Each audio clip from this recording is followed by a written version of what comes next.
El Organismo Internacional de Energía Atómica asegura que las inspecciones en las instalaciones nucleares de Irán podrían retomarse pronto. Saludos, bienvenidos a Euronews Hoy, aunque Teherán insiste en que no permitirá el acceso a los complejos atacados. Omán ha abierto un corredor marítimo temporal para garantizar el tránsito de buques por el estrecho de Hormuz.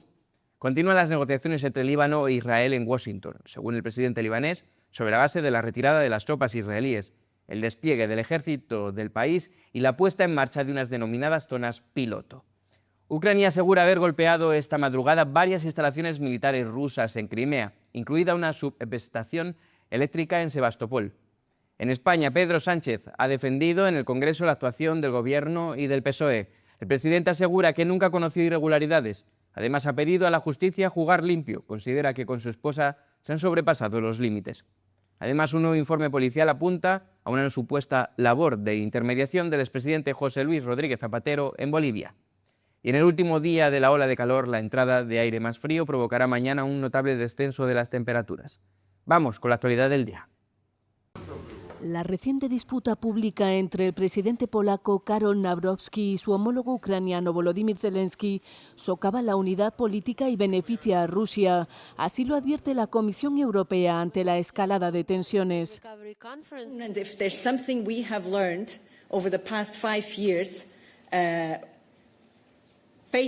Si hay algo que hemos aprendido en los últimos 5 años en esta guerra de Ucrania es que la unidad es nuestra herramienta más poderosa y que cualquier cosa que socave esa unidad, incluidas las disputas entre un Estado miembro y Ucrania, no ayuda en absoluto.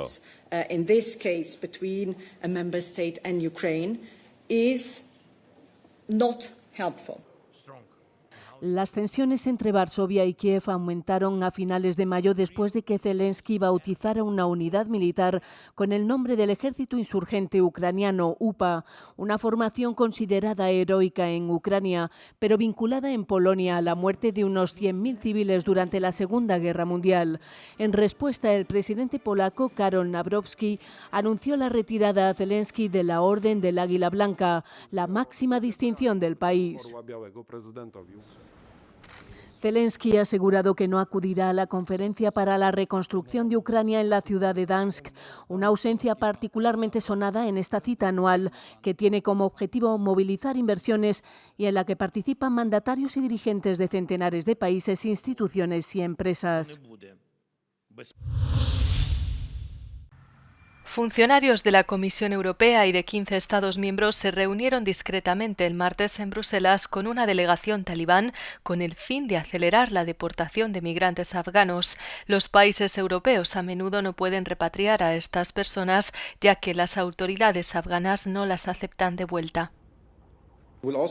También será una oportunidad para los Estados miembros y para que los Estados miembros a nivel técnico establezcan contactos, porque serán esos Estados miembros los que tendrán que llevar a cabo las deportaciones y los que también tendrán que mantenerse en contacto. Hablamos ante todo de personas que representan una amenaza para la seguridad y de delincuentes peligrosos.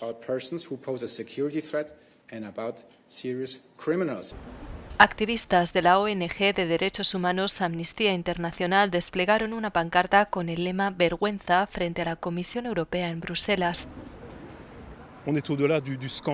Esto va más allá del escándalo. Estamos literalmente escupiendo en la cara de los valores respaldados por la Unión Europea y por Bélgica, que pretenden defender el derecho internacional y los derechos humanos, mientras que en realidad se están comprometiendo con un régimen que es totalmente destructivo para las libertades y que pisotea los derechos humanos a diario y lo hace cada vez con mayor frecuencia.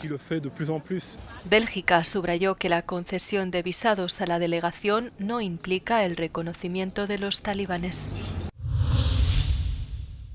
El V4 ha vuelto. De esta manera, emulando una cita de su homólogo Donald Tusk durante la semana pasada en Bruselas, el nuevo primer ministro húngaro, Péter Magyar, comenzó su rueda de prensa tras su primera cumbre del Grupo Visegrado, es decir, la alianza conformada entre Hungría, Polonia, República Checa y Eslovaquia. La alianza, que este año celebra su 35º aniversario, pero que se ha debilitado en los últimos tiempos, recuperará ahora nuevas fuerzas, subrayaron los 4 jefes de gobierno desde un castillo a las afueras de Budapest durante esta primera reunión formal celebrada por el eje del este europeo.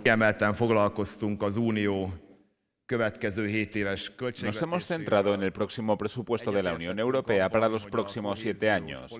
Coincidimos en que la política de cohesión y la política agrícola común siguen siendo instrumentos clave de la política europea y del desarrollo regional. Acordamos que necesitamos un presupuesto que apoye el crecimiento, la inversión, las infraestructuras y la competitividad.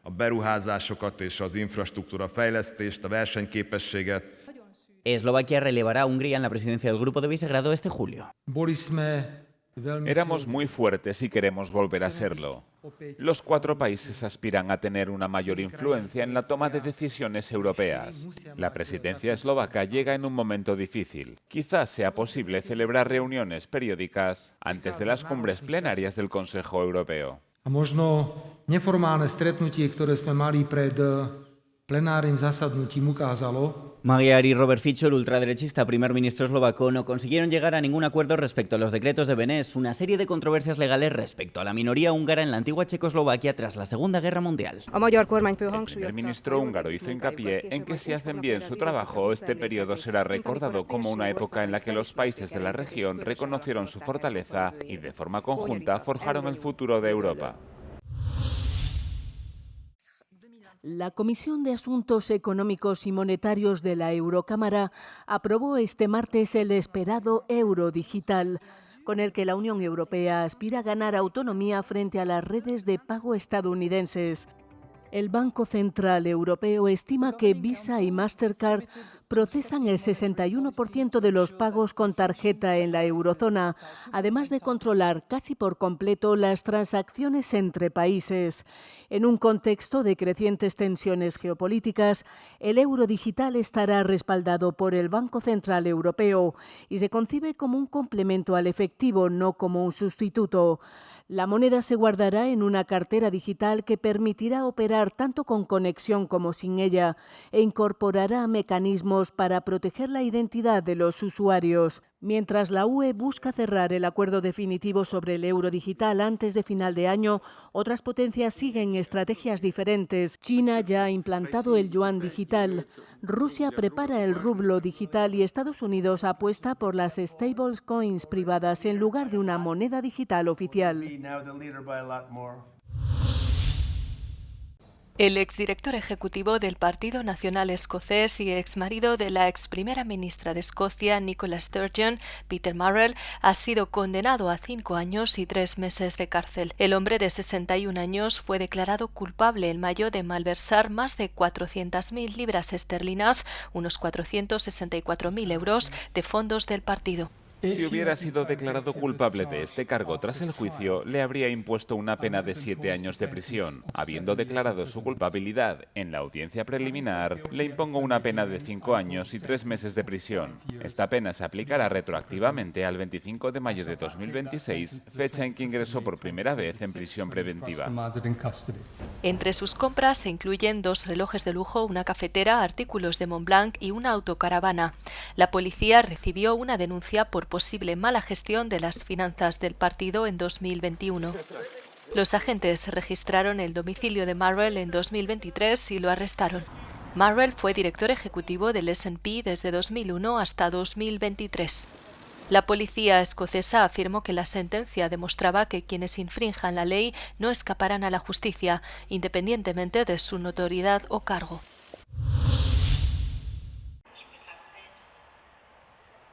Toda la red ferroviaria de Alemania se ha detenido este martes debido a un problema en un sistema de comunicaciones, una interrupción que ha dejado a pasajeros varados en todo el país.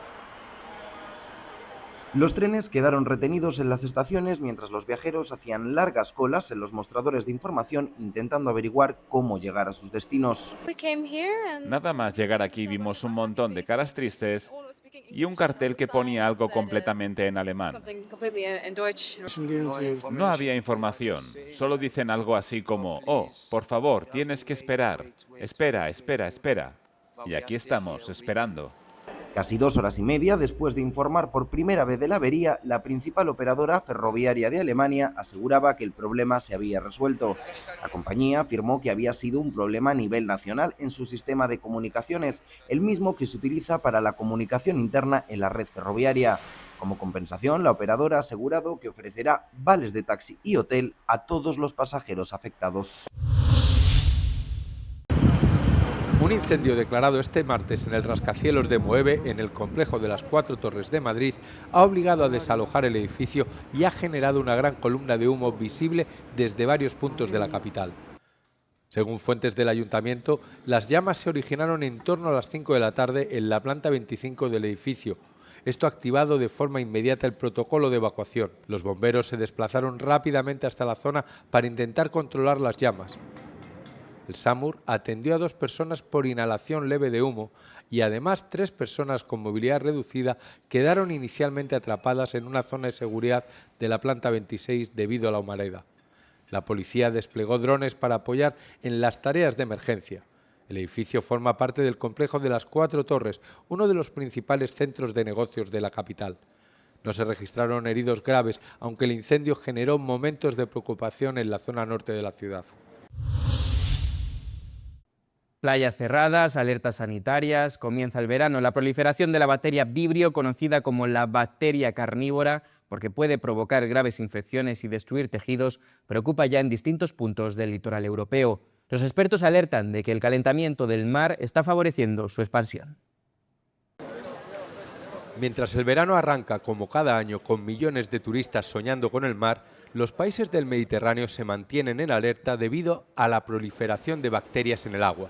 Entre ellas, la más temida es la Vibrio, también conocida como la bacteria carnívora, capaz de desencadenar fascitis necrosante e incluso sepsis, y cuya expansión se ve favorecida por el calentamiento global. Me gustaría señalar algo muy importante, que el Mediterráneo no es una víctima del cambio climático, sino un anticipo del mismo.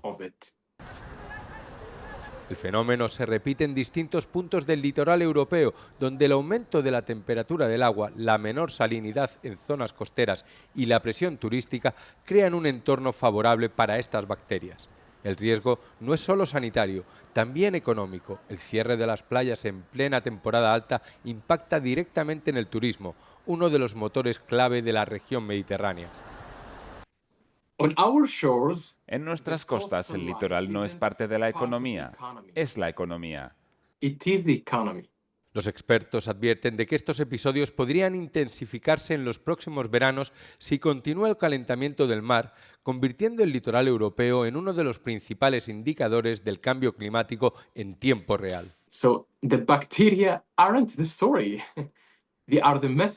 Las bacterias no son la historia, son las mensajeras. La historia es un mar desequilibrado por el calor y la contaminación.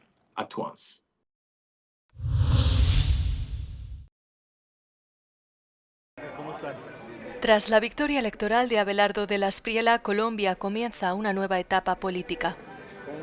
2 días después de las elecciones, el presidente electo ya se reúne con su círculo cercano para definir a las personas que integrarán su futuro gabinete y preparar la transición de gobierno.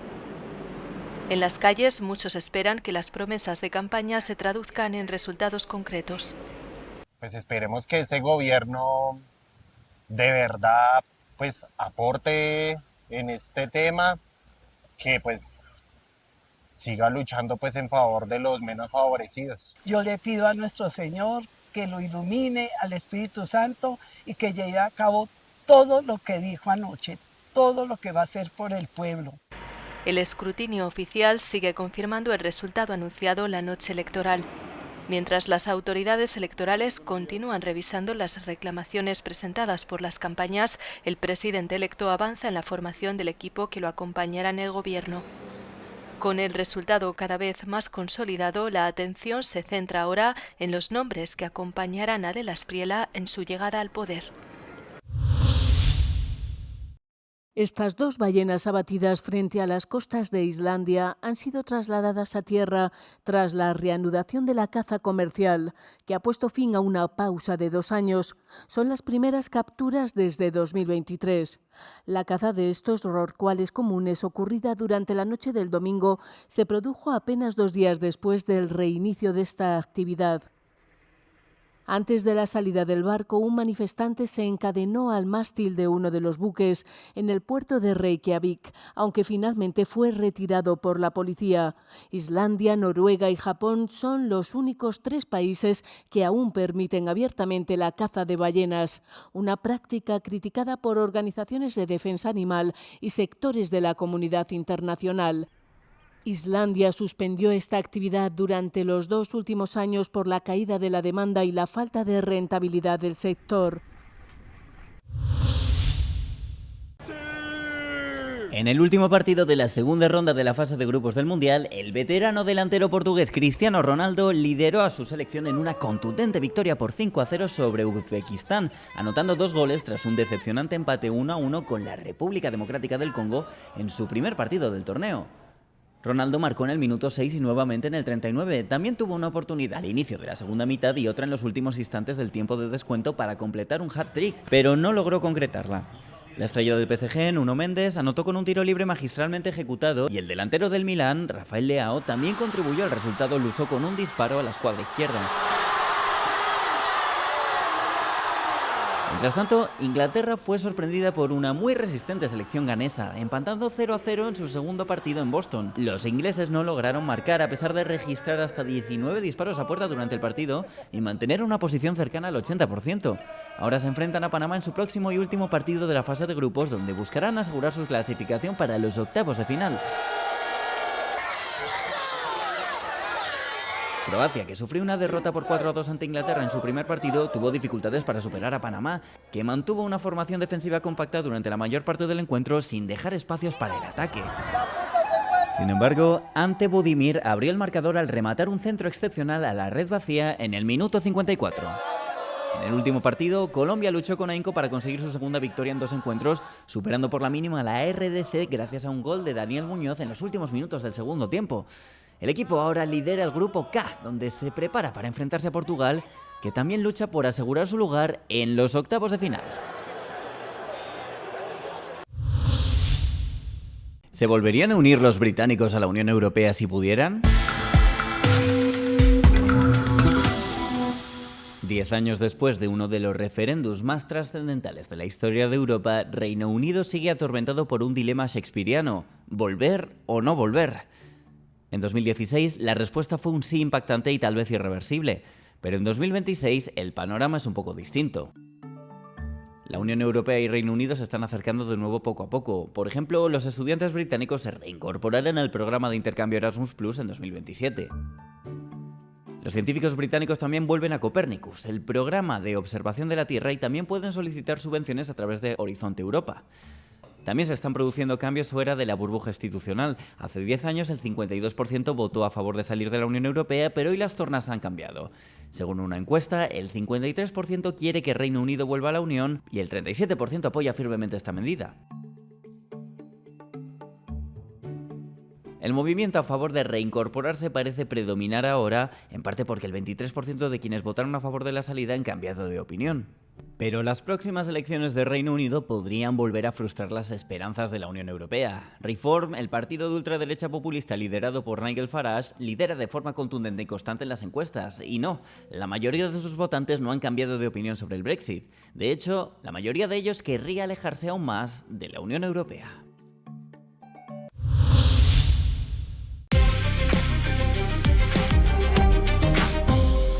Bienvenidos a TheCube. ¿Y si la Unión Europea restringiera las VPN? Esa pregunta ha estado circulando ampliamente en redes sociales en semanas recientes, y algunos usuarios han advertido de lo que describen como una seria amenaza a la libertad digital. Pero la controversia se basa en un malentendido. Todo comenzó el pasado mes de enero, cuando el Servicio de Investigación del Parlamento Europeo publicó un informe en el que se señalaba que las redes privadas virtuales más conocidas como VPN se utilizan cada vez más para eludir los sistemas de verificación de edad en línea.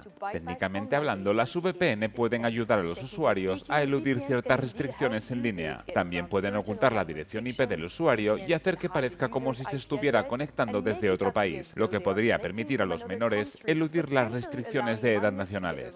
El informe avivó rápidamente las afirmaciones de que Bruselas quería tomar medidas drásticas contra las VPN, y algunos usuarios han señalado referencias y las han descrito como lagunas que debían ser solventadas. Pero el documento no es una posición oficial de la Unión Europea. Se trata simplemente de un documento informativo que recoge distintas perspectivas y no de una propuesta que defiende restricciones a las VPN. La confusión aumentó aún más después de que Henna Virkkunen, la comisaria europea responsable de soberanía tecnológica y seguridad, presentara la nueva aplicación de verificación de edad de la Unión Europea. Durante una rueda de prensa, cuando se le preguntó cómo podría la Unión Europea evitar que los menores eludieran el sistema utilizando las VPN, Virkkunen reconoció que ninguna tecnología es totalmente infalible, pero mantuvo que las normas deben seguir siendo aplicables. Ese intercambio alimentó aún más la confusión sobre la postura de la Unión Europea ante las VPN. Sin embargo, más tarde aclaró que el objetivo de la aplicación es hacer que los sistemas sean más difíciles de eludir y no restringir las VPN. Además, no hay ninguna campaña de represión contra las VPN.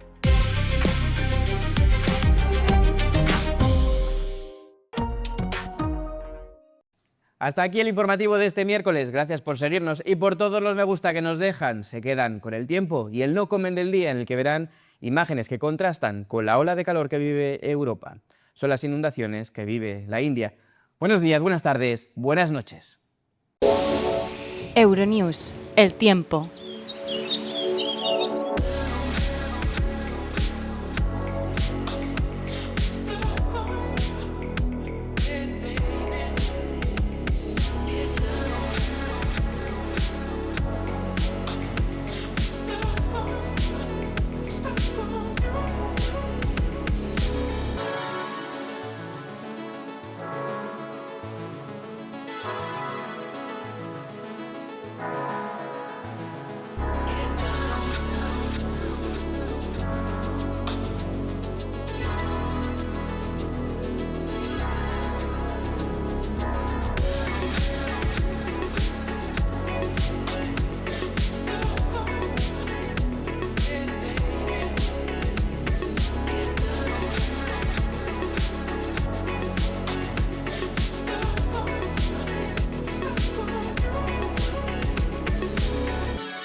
तो इधर स्कूल है, ऐसे आप बोल